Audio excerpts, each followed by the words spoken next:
Now that we've developed this sort of microscopic model to describe entropy of an ideal gas, of a monatomic ideal gas, to gain a little bit more physical insight into how it's useful, let's use our model to evaluate the change in entropy for various sort of processes that we've seen before. Okay? And so the first thing we're going to consider is the case of quasi-static isothermal expansion. Okay? So once again here, what we're doing is we're taking a piston cylinder system where we have some sort of gas that's compressed.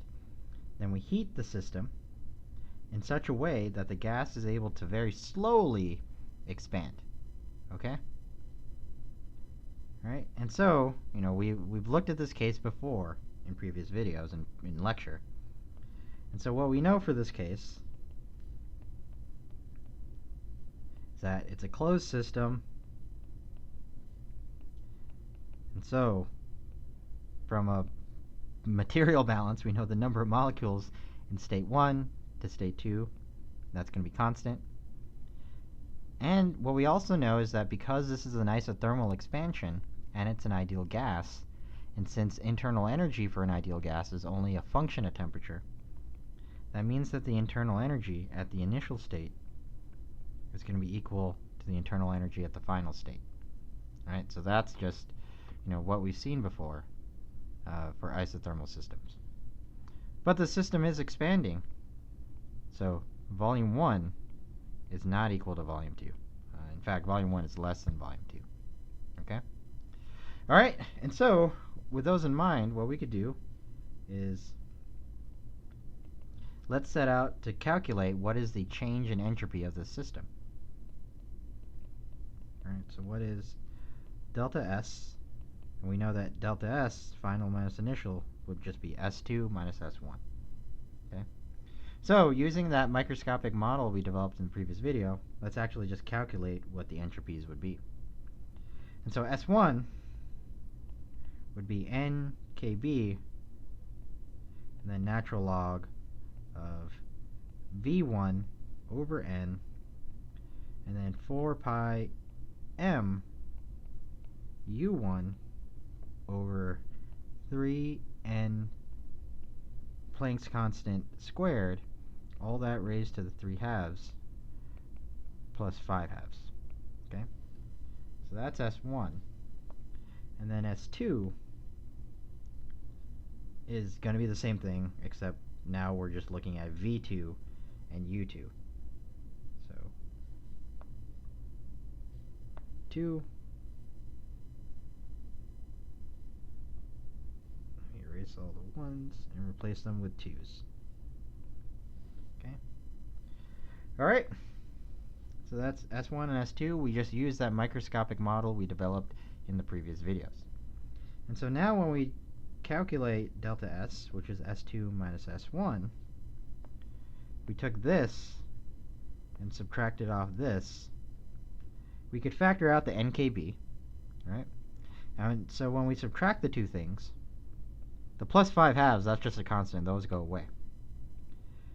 And when we subtract off the natural logs from our log rules, we know that if we take this natural log minus this one, that's equivalent to just taking this stuff and dividing it by this stuff, right?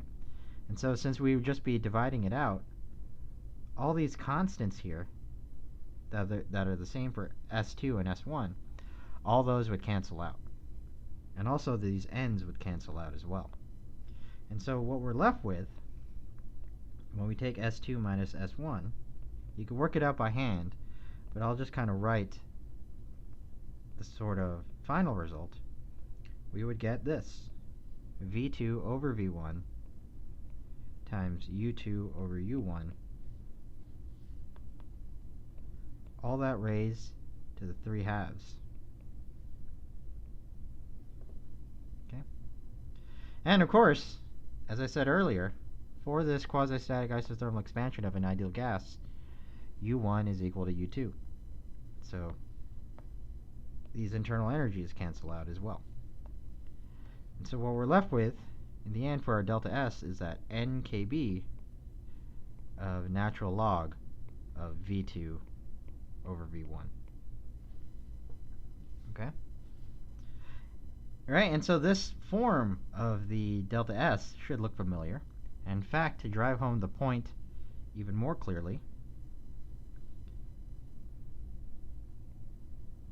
if we let n equal Avogadro's number, remember that's the number of molecules per mole. So essentially, if we choose the number of molecules in our system to be equal to 1 mole, what we would get is that delta S is just equal to R ln of V2 over V1, right? Because Avogadro's number times Kb is equal to R, okay?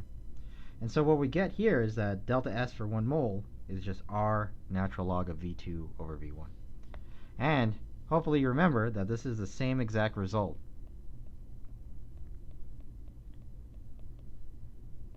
that we got in Chapter 4 when we analyzed the change in entropy of the system using the fundamental entropy equation.